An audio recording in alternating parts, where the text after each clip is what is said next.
All right, so I'm Bobby, I'm Carly. And I'm Ryan. and we did our action plan based on garbage, I guess, and garbage we produce and how it affects the environment. And that's all Carly's fault. It was her idea. I guess you could start then, because your topic was kind of the one that started it. Okay, so mine was on composting. I did it because I've never done a compost before, and our co-op teacher for our field placement, she has one in her room, and what I gave Nicole to do was a class, and then So you did 2 lessons on it, yeah, so right? I did one lesson on where we'd actually create the compost, and then a second lesson where we use some of the soil produced from the compost to make, like, plant little like herbs or small vegetables and stuff like that, and use that compost soil as a fertilizer. So then I did mine on electronic waste, and initially I was just thinking of things like cell phones and computers and whatever, because they're made to wear out every 2 to 3 years. Like, you replace them every that often. So I was like, well, what happens with them all? So I did some research first of all on Canada, and we have the ERPA program where it's all regulated and it's all nice and pretty and whatever. And then I got looking into what happens worldwide, and yeah, so Ghana and Africa is just gross what they've done to them with the waste. They have whole cities that have turned into dumps. They're burning plastics in the streets in order to get the little bit of copper out of them, which of course produces big black clouds, miserable, gross, overall not a nice thing. So I actually ended up doing a couple of lessons.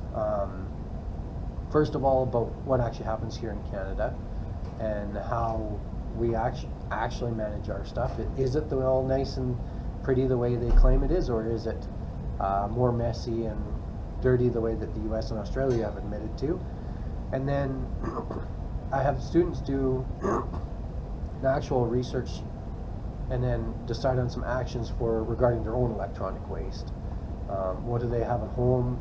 What can they take apart and get stuff out of it? What can we get recycle here in Canada?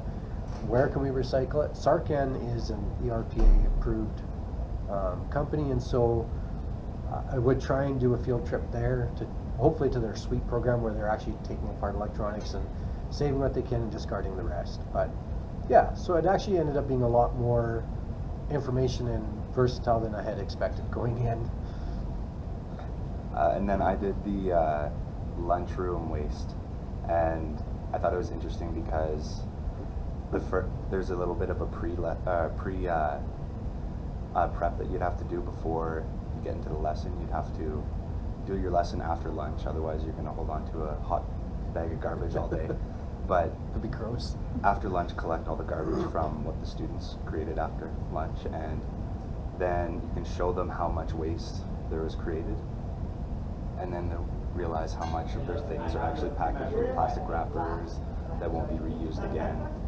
And then have the students kind of dig themselves in it and dump it out, and they'll have to find out the ratio of pieces of garbage to student, and that's like a connection with the math curriculum.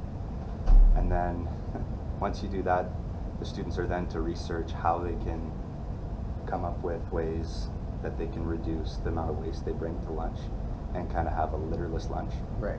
And so the next day they'll come and we'll do the same thing, except it'll be the litterless lunch day, and then we'll see how much garbage they create after the litterless lunch, and so they can see how much they could create and how much they don't have to create.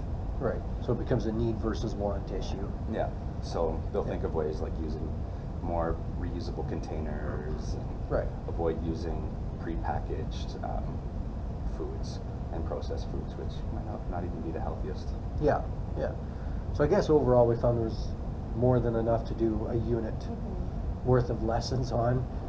It wouldn't be hard to I think actually engage the students too, right? Like whether you got the worms or you're taking apart a couple cell phones to find what's in them, or digging through garbage. It should be enough to interest all of the students and cause them to learn something.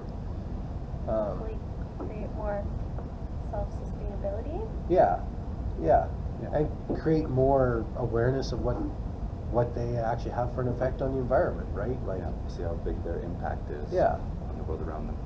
so, And give them ideas to less of a negative impact. Yep, sounds good.